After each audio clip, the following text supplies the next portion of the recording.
Assalamualaikum girls. Sebelum itu yang terhormat Bapak Sri Kuswantono MSI aka Papi Tono selaku dosen pengampu mata kuliah pengembangan media pembelajaran PLS. Kenalin, kami dari tim Trinon Deviser yang terdiri dari saya sendiri Diah Aulia bersama rekan saya Nur Hikmah Manulang dan Hana Nisrina dengan moto kami yaitu kalah bukan berarti gagal. Yang gagal itu ketika menyerah. Gimana nih kabar kalian semua? Semoga kalian selalu sehat dan semakin berdaya ya. Pada Girls Talk kali ini, kami akan membahas mengenai pelecehan seksual secara verbal, yaitu catcalling. Girls, kalian tahu tidak catcalling itu apa? Dan apa sih bahayanya bagi diri kita ketika kita menjadi korban dari catcalling? Untuk tahu lebih lanjutnya, yuk kita simak bersama. Dalam kamus Oxford, catcalling ini termasuk pelecehan seksual secara verbal yang dilakukan berupa siulan, panggilan, dan komentar buruk yang ke arah seksual. Ada juga pengertian lainnya nih tentang catcalling, yaitu suatu hal yang dilakukan dengan mengeluarkan suara seperti siulan atau berkomentar, terutama terhadap perempuan di jalan sehingga mereka tidak merasa aman dan nyaman. Girls, kalian tahu nggak sih apa aja bentuk-bentuk catcalling? Oke, mungkin ada yang udah tahu, ada yang belum nih. Kalau gitu, aku mau sharing nih ke kalian, apa aja sih bentuk-bentuk dari catcalling itu? Jadi, catcalling setidaknya terbagi dalam 5 bentuk, yaitu catcalling berkedok pujian, catcalling dengan nasihat, catcalling usil, catcalling mudah tersinggung, dan yang terakhir, pura-pura baik. Terus, apa sih maksud dari 5 bentuk catcalling tersebut?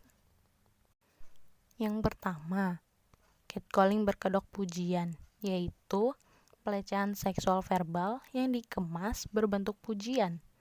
Bahkan, tidak sedikit dari perempuan yang menjadi korban, tetapi tidak mengetahui bahwa pujian tersebut adalah bagian dari pelecehan verbal. Contohnya, kata-kata seperti cantik, manis, dan pujian-pujian lainnya yang dilontarkan oleh pria-pria di luar sana yang berada di tempat-tempat sepi, jalanan, atau dimanapun itu. Lalu yang kedua ada catcalling dengan nasihat. Tahu nggak sih kalian, pelaku pada kasus ini tuh biasanya orang-orang yang ada di sekitar kita loh. Orang-orang ini biasanya mengatakan seperti, senyum dong, atau jangan ngambek cantik. Meskipun terdengar baik karena berisi nasihat, tetapi hal ini biasanya disampaikan dengan nada yang tidak pantas loh.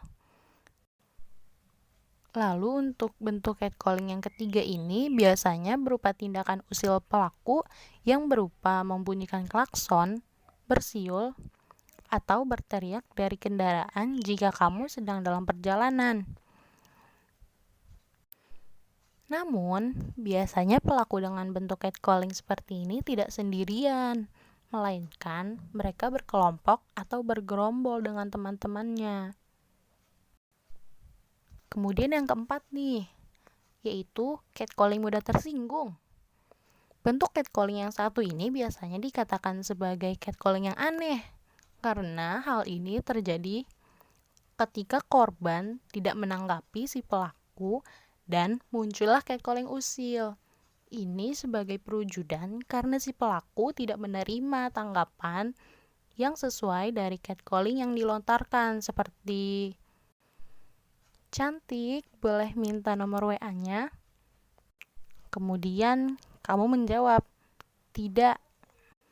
Karena jawaban kamu tidak sesuai dengan harapannya dia, maka pelaku akan berubah menghina kamu ataupun melakukan hal-hal yang akan semakin berbahaya. Kemudian, bentuk catcalling yang kelima nih, yang terakhir, yaitu pura-pura baik. Bentuk catcalling seperti ini biasanya akan menghampiri kamu di tempat sepi ataupun di jalan untuk memberikan tawaran mengantarkan kamu untuk ke tujuan. Bahkan, jika kamu sudah menolaknya dengan berkata, "Tidak, terima kasih," pelaku akan tetap memaksa kamu untuk menerima tawarannya dan terus mengikuti kamu.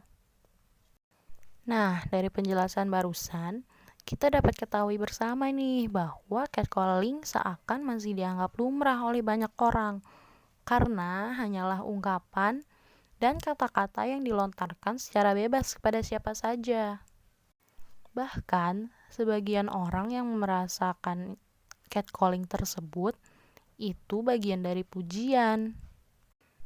Padahal, catcalling adalah kata-kata intimidasi dan terkadang memiliki maksud dan tujuan yang tidak baik.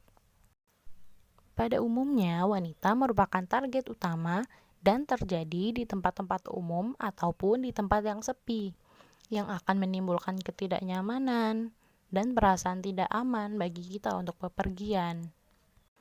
Bahkan, tidak sedikit perempuan yang pernah mengalami kejadian catcalling akan merasakan dampaknya.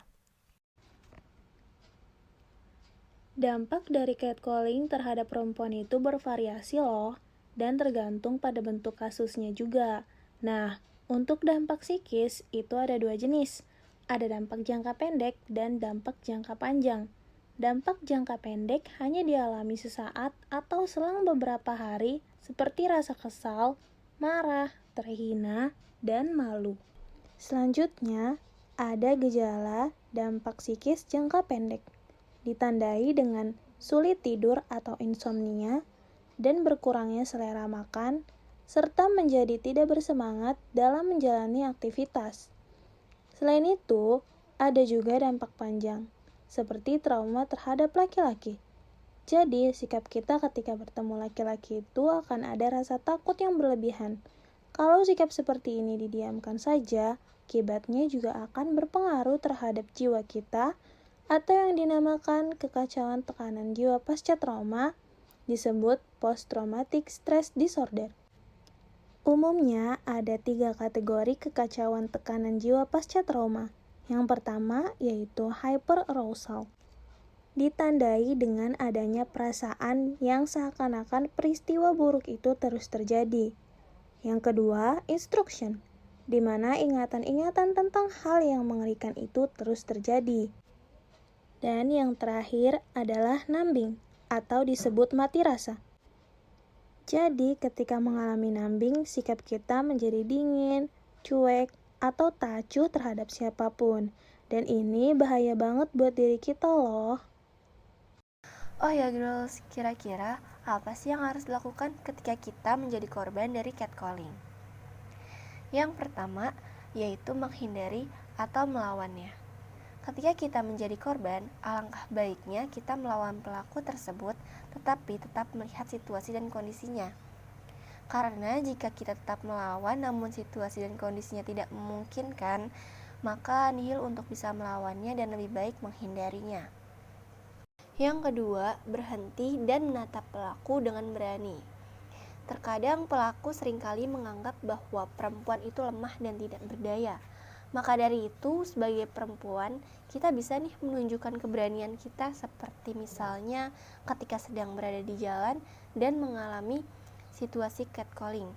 Maka kita berhenti dan menatap pelaku tersebut dengan berani, supaya pelaku tersebut tidak merasa lebih superior atau lebih bebas dalam bersikap seperti itu.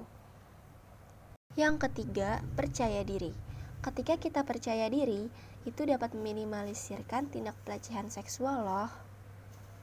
Dan yang terakhir, yang keempat adalah berani untuk melapor dan meminta tolong. Kalau dilihat zaman sekarang, banyak sekali kasus catcalling yang terjadi. Namun karena korban tidak berani untuk melapor dan minta tolong, maka seperti tidak terlihat kasus tersebut.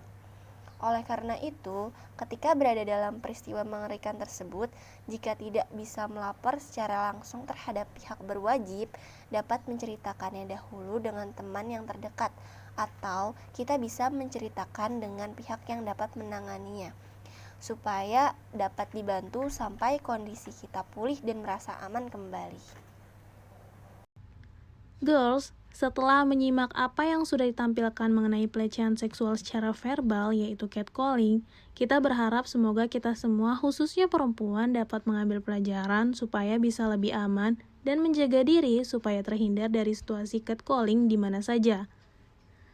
Sampai berjumpa lagi pada Girls Talk selanjutnya. Wassalamualaikum warahmatullahi wabarakatuh.